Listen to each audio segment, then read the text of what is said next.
Assalamualaikum warahmatullahi wabarakatuh. Perkenalkan, nama saya Hamidah Samratusaniah dengan NIM 12208193049 dari jurusan Katris Biologi kelas 6A. Pada materi kali ini, saya akan menjelaskan tentang materi kelas 8 semester ganjil, yaitu submateri tentang teknologi yang terinspirasi dari struktur jaringan tumbuhan. Pada video sebelumnya, saya sudah menerangkan tentang struktur dan fungsi jaringan tumbuhan. Nah, sekarang ternyata struktur dan juga fungsi jaringan tersebut menjadi inspirasi oleh manusia atau kita sebut ilmuwan yang terlalu pintar ya. Nah, itu digunakan, mereka terinspirasi membuat teknologi yang terinspirasi oleh jaringan tumbuhan. Apa saja sih teknologi yang terinspirasi tersebut? Kita akan bahas pada video kali ini. Nah, struktur organ dan jaringan tumbuhan telah banyak menginspirasi manusia untuk mengembangkan teknologi yang memiliki banyak manfaat bagi manusia. Apa saja teknologi yang telah dikembangkan? Yang pertama yaitu panel surya. Nah, panel surya atau solar cell adalah alat yang dapat mengubah sinar matahari menjadi energi listrik. Ketika cahaya matahari menabrak permukaan panel surya, menyebabkan elektron atau partikel penyusun atom yang bermuatan negatif pada panel surya yang bergerak melalui suatu konduktor dan menjadi arus listrik.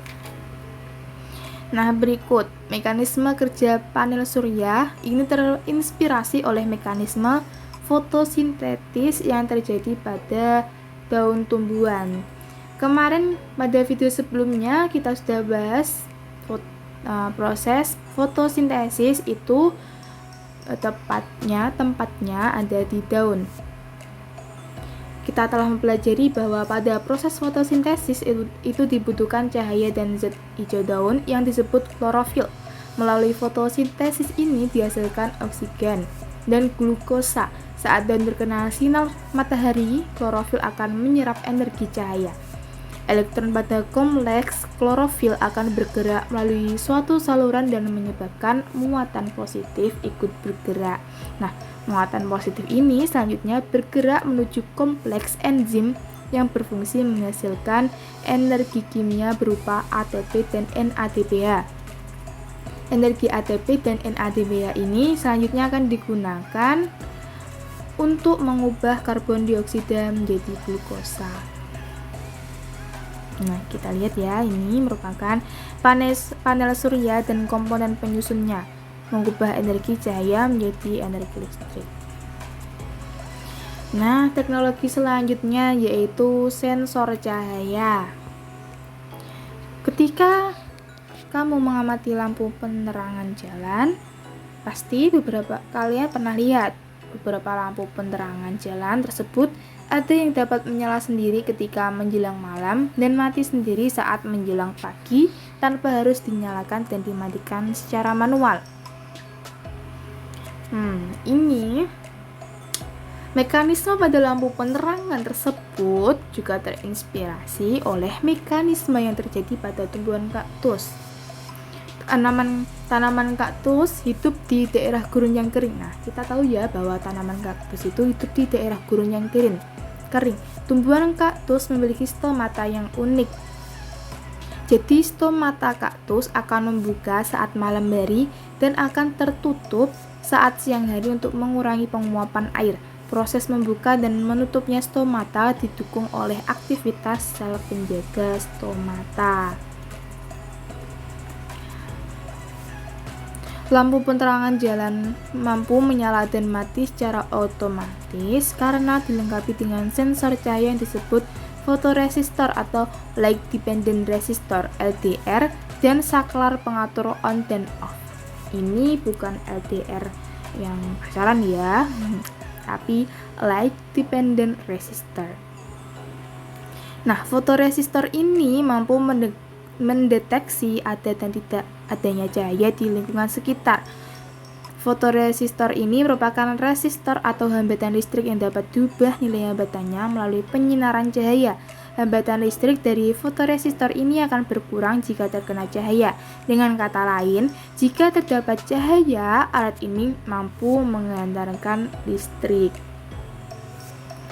Jadi kita tahu ya, saat menjelang pagi sinar matahari akan mengenai fotoresistor. Nah, maka menyebabkan listrik mengalir menuju saklar, jadi kayak menyerap gitu. Aktifnya saklar ini malah akan mematikan aliran listrik utama sehingga lampu penerangan jalan menjadi mati. Nah, saat menjelang malam, aliran listrik tidak dapat mengalir melalui fotoresistor ini sehingga tidak ada aliran listrik yang mengalir menuju saklar. Akibatnya, saklar berada dalam kondisi on sehingga lampu penerangan menyala. Jadi begitu. Jadi mekanisme ini tadi, teknologi ini tadi itu terinspirasi oleh kaktus ya. Ini gambarnya. Ini membuka dan menutupnya stomata saat pagi dan juga malam hari. Teknologi yang ketiga yaitu lapisan pelindung dan juga pengkilap. Ngomong-ngomong, pernahkah kalian melihat tanaman talas atau daun teratai? Pasti pernah ya. Nah, ketika kamu melihat daun kedua tanaman tersebut, kamu pasti melihat bahwa daun tersebut sangat bersih dan tahan air. Kayak ada mengkilapnya gitu. Pasti sudah tahu ya. Nah, jika kamu melihat melalui mikroskop, nampang melintang dari kedua daun tersebut, maka kamu akan melihat pada permukaan daun tersebut terdapat lapisan tebal yang disebut kutikula. Kutikula ini tersusun atas senyawa lipid berupa lilin dan polimer hidrokarbon yang disebut kutan. Kedua senyawa ini bersifat hidrofobik atau tidak suka air, sehingga jika air mengenai lapisan ini tidak akan membasahi daun. Lapisan lilin ini juga mampu mencegah menempelnya debu atau kotoran lain dan membuat daun tetap bersih. Para ilmuwan telah mengadopsi mekanisme ini dan menerapkannya untuk membuat cat yang tidak mudah kotor, lalu lapisan mengkilap, dan lapisan anti air. Misalnya pada semir sepatu, lapisan pengkilap pada mobil atau perabot rumah tangga, dan lain sebagainya. Ini contohnya. Ini daun talas. Nah, itu tidak mengkilap, yaitu gambar mobil yang mengkilap. Lalu teknologi yang keempat yaitu alat pemurnian air. Pada umumnya itu kan perairan yang ditumbuhi eceng gondok kondisinya pasti airnya jernih ya, kalau kalian pernah tahu. Nah, mengapa sih kok bisa begitu? Jadi akar eceng gondok berbentuk serabut-serabut yang banyak dan rapat. Akar-akar ini mampu menyerap partikel-partikel yang terlalu dalam air sehingga air menjadi bersih. Bahkan zat-zat berbahaya seperti racun pun dapat diserap oleh eceng gondok. Di dalam membran sel akar eceng gondok terdapat lubang-lubang atau saluran kecil pada membran sel akar. Saluran ini terbentuk dari protein dan memiliki lubang dengan ukuran tertentu dan daya ikat tertentu pula. Salah satu salurannya bernama aquaporin. Aquaporin ini adalah saluran protein kanal yang hanya dapat dilewati oleh air, sehingga partikel lain tidak dapat masuk lewat aquaporin, jadi tetap bersih. Lalu mekanisme tersebut menginspirasi ilmuwan untuk mengembangkan teknologi penyaringan atau pemurnian air. Dengan teknologi ini, air yang kotor itu dapat disaring sehingga air hasil penyaringan benar-benar bersih dan aman untuk dikonsumsi. Contoh kayak penyulingan air mineral yang seperti contohnya aqua mineral itu kan hasil penyulingan juga. Nah, ini prosesnya. Eceng gondok dan jalur penyerapan air serta partikel lainnya itu. Bentuknya begitu. Rambut akar begitu. Oke, jadi kita sudah mengetahui ya bahwa ternyata struktur jaringan tumbuhan itu juga memiliki fungsi lain yang bisa memberikan inspirasi bagi ilmuwan. Sudah kita pelajari tadi seperti panel surya, lalu sensor cahaya, lalu lapisan pelindung atau pengkilap, dan juga alat pemurnian air. Jadi tumbuhan itu diciptakan juga merupakan sebuah anugerah untuk manusia agar bisa dimanfaatkan. Nah, seperti bisa terinspirasi dari jaringan tumbuhan.